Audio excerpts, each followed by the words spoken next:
Hello everyone, this is a continuation of Calc 1 final review. We're going to be covering a velocity problem, a maximization, and a first and second derivative. So let's start with number 11.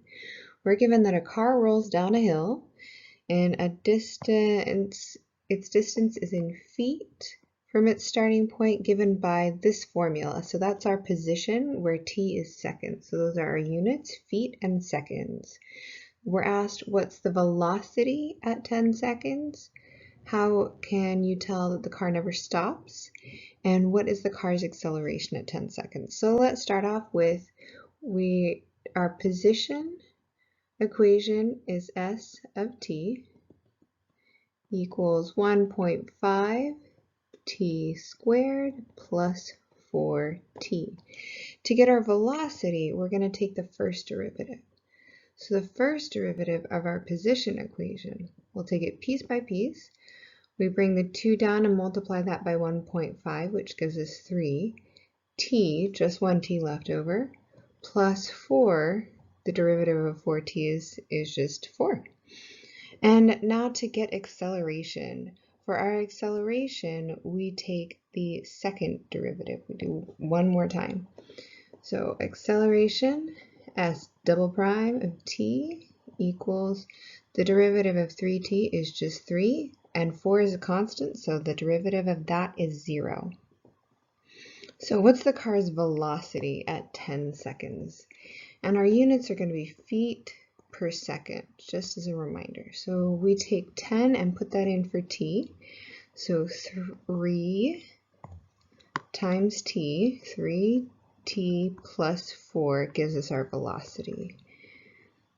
Velocity 3 times 10 plus 4, 3 times 10 is 30, plus 4 is 34, that gives us 34 feet per second. Now let's look at part B.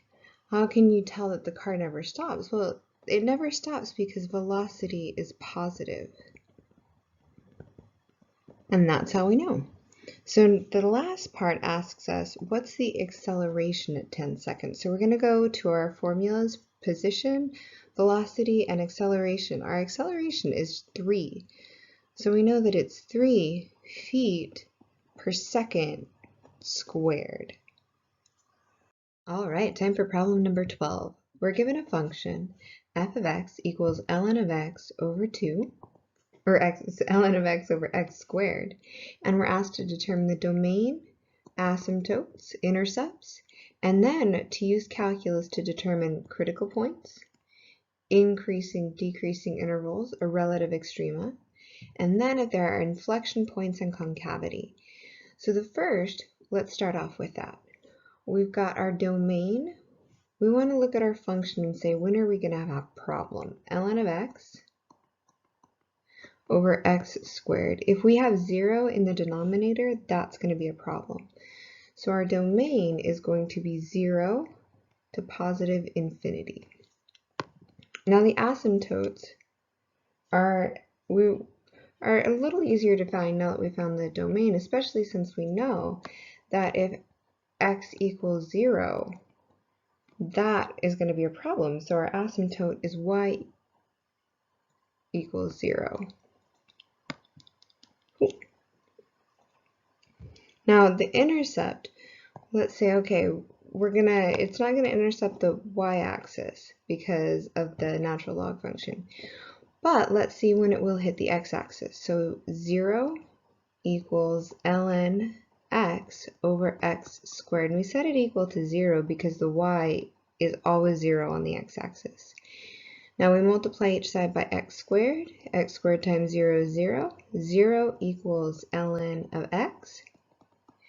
Say, okay, when does the natural log equal 0? And that's when x equals 1. So our intercept is going to be 1, 0. Now the other parts of the question ask us about the first and second derivative test. To save some time, in our reference box over here, we've got the first derivative and then the second derivative already set up. So let's start with the first derivative. We're going to set it equal to 0 and solve for the critical points. 1 minus 2 ln x over x cubed. We really only have to worry about the numerator, because if we multiply each side by the denominator, it's going to be 0. So 0 equals 1 minus 2 ln x. So if we add 2 ln x to each side, we get that 2 ln x equals 1. So we're trying to get x by itself. We divide each side by 2. We're left with ln of x equals 1/2. Now we have a really powerful tool to find the solution to this. If we raise each side to the e as an e exponent, the bases match, and so our exponents match. But the e and natural log kind of cancel each other out. So we're left with x equals e to the 1/2. And that is our critical point. So x equals e to the 1/2. And then what we're going to do is we're going to set up our number line. We're going to have our critical point e to the 1/2. And this is where a graphing calculator comes in really handy. And if we plug in numbers, we get that it's increasing on this first interval, or it's positive. But on the second interval, it's decreasing, or negative. And so we know that our interval for increasing is going to be negative infinity to e to the 1/2, which is our relative extrema, or our maximum there. And our decreasing interval is going to be e to the 1/2 to positive infinity. All right, we're making good progress. We cleaned everything up. So now we're going to look at the second derivative test. We take the second derivative and set it equal to 0. So 0 equals 5 minus 6 ln x over, x to the 4th. We multiply each side by x to the 4th. Gives us 0 equals 5 minus 6 ln x.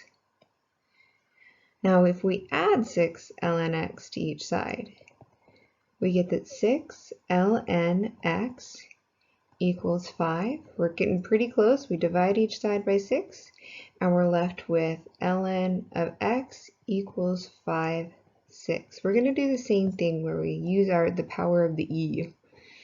And we get that our x value, and for the second derivative test, it's a point of inflection. Our point of inflection is x equals e to the 5/6. We're going to do the same thing where we set up our number line. We put e to the 5/6, and then we test points around it. And it's going, the first interval, this first coming from the left and reading right, our values are going to be negative. So it's concave down. The second interval, so after e to the 6 and going to positive infinity, it's going to be positive, or concave up. So this can help us fill in the last parts of the question. Our point of inflection is going to be x equals e to the 5/6. And the interval where it's concave up is e to the 5/6 to positive infinity. Make sure and put our parentheses on there. And the interval where it's concave down is going to be negative infinity, e to the 5/6. Give it a try.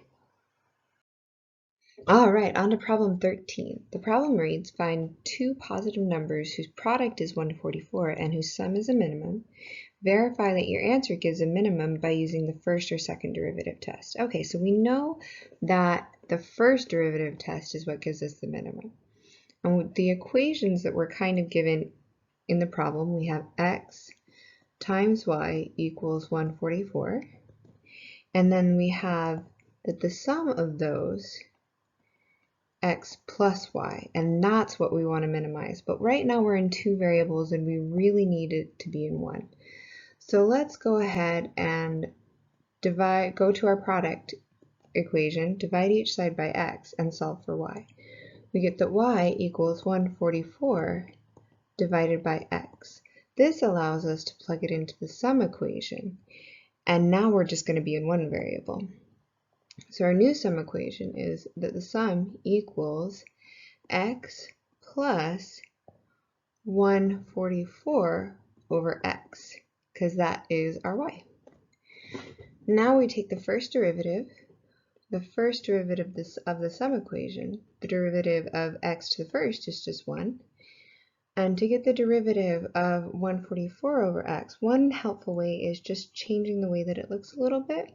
144 times x to the negative 1. We can use the power rule, bring the exponent down and subtract 1.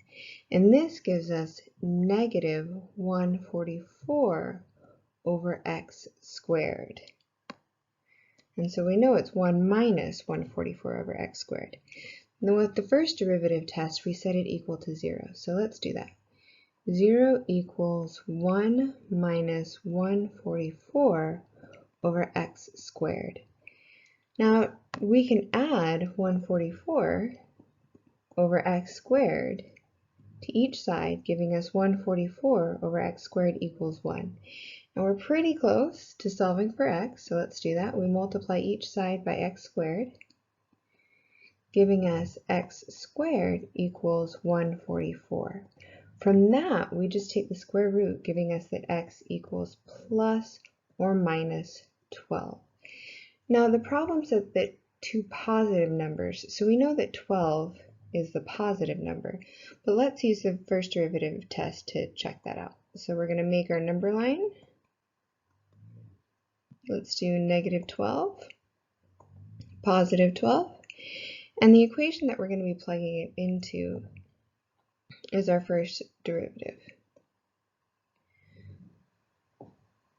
So we get that 1 minus 144 over x squared. Now if we're careful about the numbers we choose, we can make our life a little easier. So let's choose negative 1.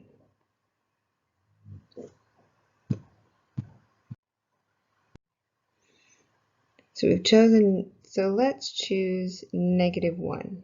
Say it's about here, and we'll plug that in.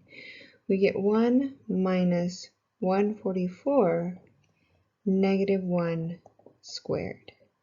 This gives us 1 minus 144 over 1 is just 144.